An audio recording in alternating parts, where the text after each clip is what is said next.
Yo. All right, we're going to give this a try. We're going to make this really look like Khan Academy here with the black background and the writing utensil. All right, so today we are going to discuss what a linear U substitution is. It's basically a technique used to integrate. And you've already done this. I mean, we've done U subs, so this is nothing new. But there's something kind of special that happens when your U happens to be linear. So I want to show it to you because it's going to cut some time off of your work when you're doing certain questions, in particular in the next unit that we do on differential equations. All right, so let's start with what is a U sub. So U sub is whenever you let U equal something of the form AX plus B. Duff, come on, bud, get your head up.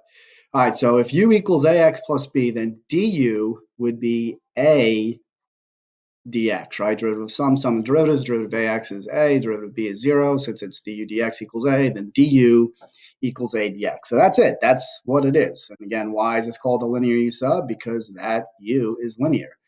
So not that I think I need to do this. I'll give you a couple examples versus non-examples, and they're should be pretty obvious. So one example would be if you're doing an integration problem and you let U equal 3x, right? du would be 3 dx. So notice, why is this considered a linear U? Because 3x is linear, okay? As opposed to if U equaled x cubed, du would be 3x squared dx, and that is not considered to be a linear U because x cubed isn't linear. It's a polynomial degree 3, right? It's a cubic.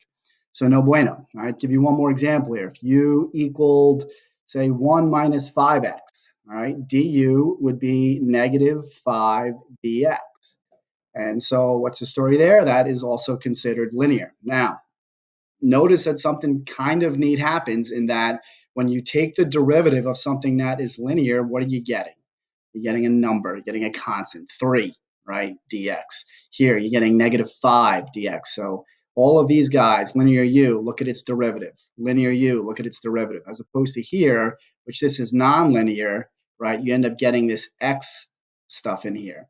So we can't have that in the technique we're about to do. So again, the point of me showing you this is just to drive home the fact of what an actual linear U looks like. So now you know what it looks like.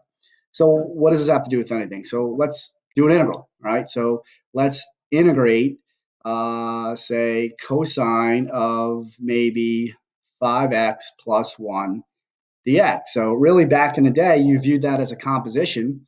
And so you were taught that, hey, if you have a composition and nothing else works, you don't recognize a function derivative is that, then you should try U sub.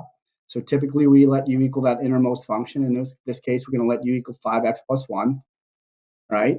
And so then du would be 5 dx. And then I would say something like, and again, other teachers teach this differently than I do. This is how I do it. That's how my brain works. I would say something like, hey, you don't have 5 dx, you only have dx. So what can we do with this 5? Well, since this is an equation, multiply both sides by a fifth.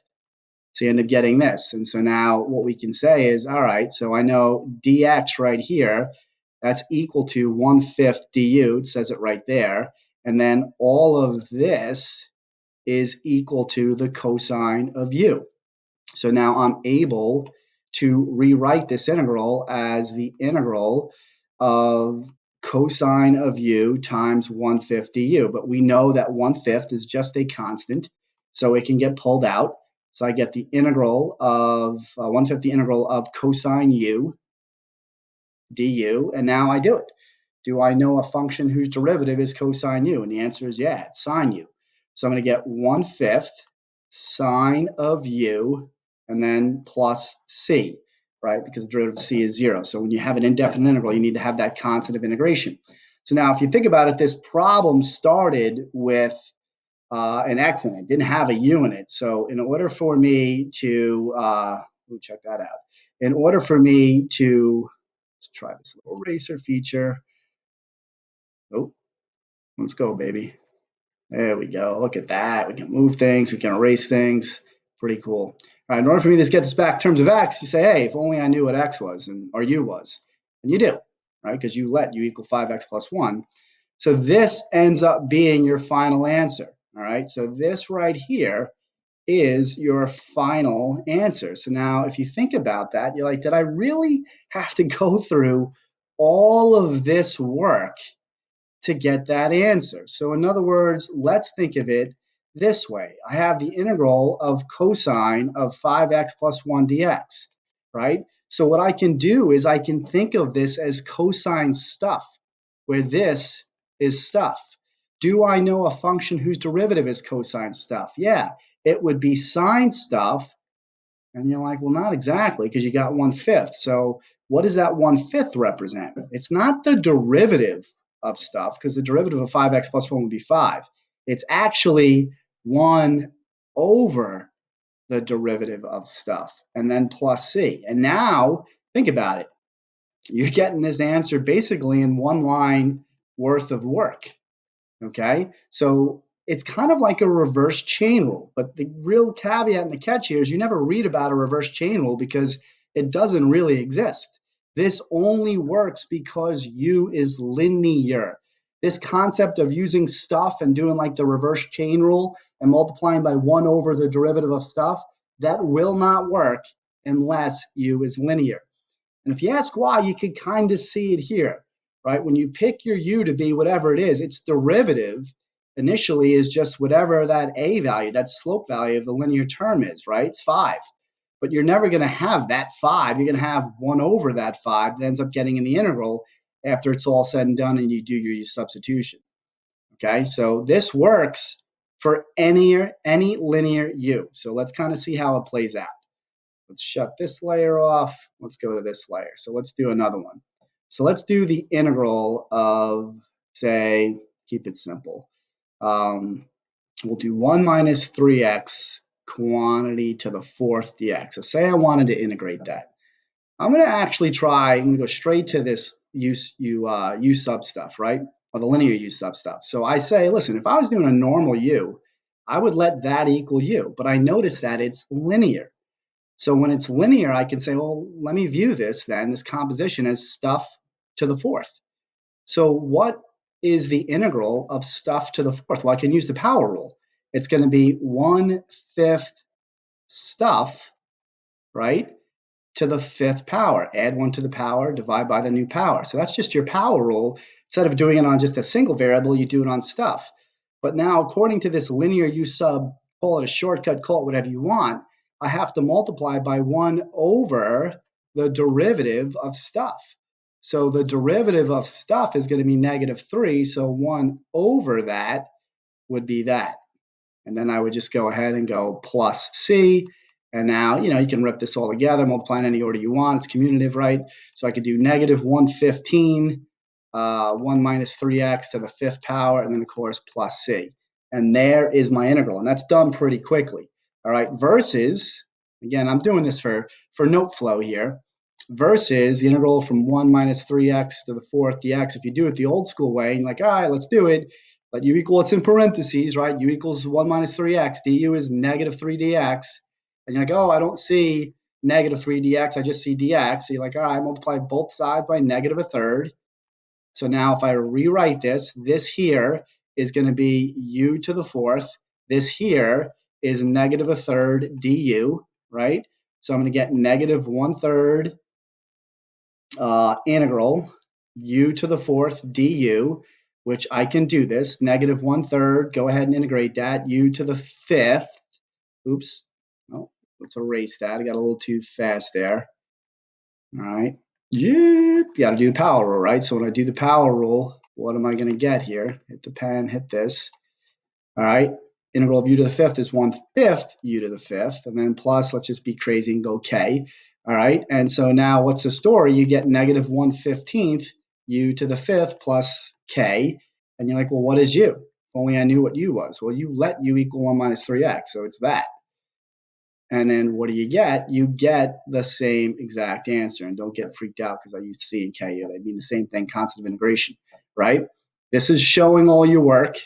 This is recognizing, oh, if U is linear, I can do sort of the reverse chain rule. And I multiply by 1 over the derivative of stuff. That is the key here. That's what people tend to screw up, right? This is very important, this multiplier, right? This is 1 over the derivative of stuff. And if you were a great student, you would also write, because I don't feel like writing it, that this only works when u is linear. This does not work unless u is linear.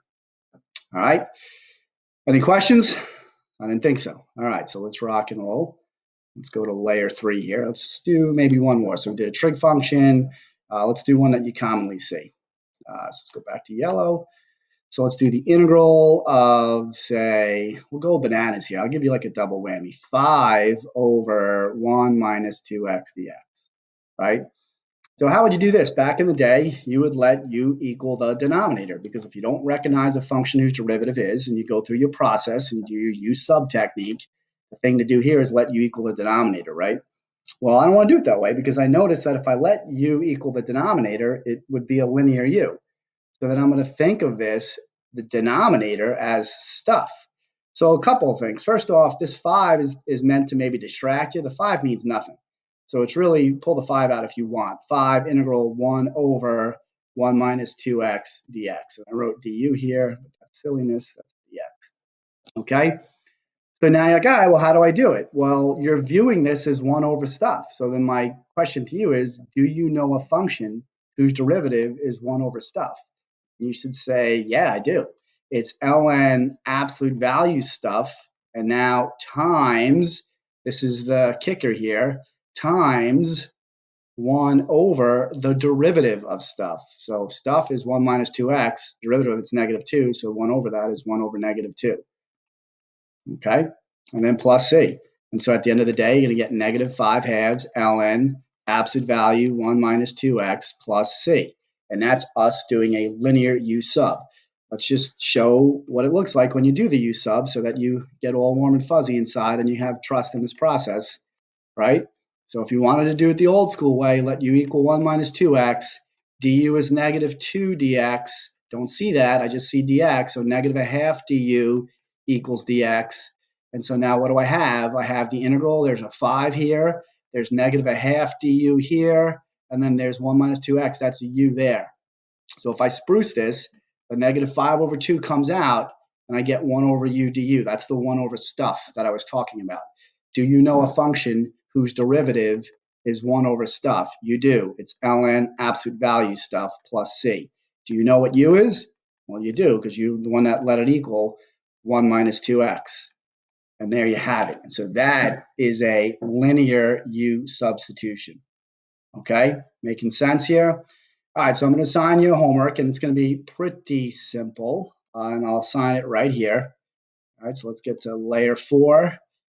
All right, here's your homework. So your homework is going to be evaluate the following. Eval the following. And we'll say using and I'm making this up because this isn't a real math thing, linear u sub shortcut. Okay, that's my phone going off. That's Mr. Wolf texting me, he's bored.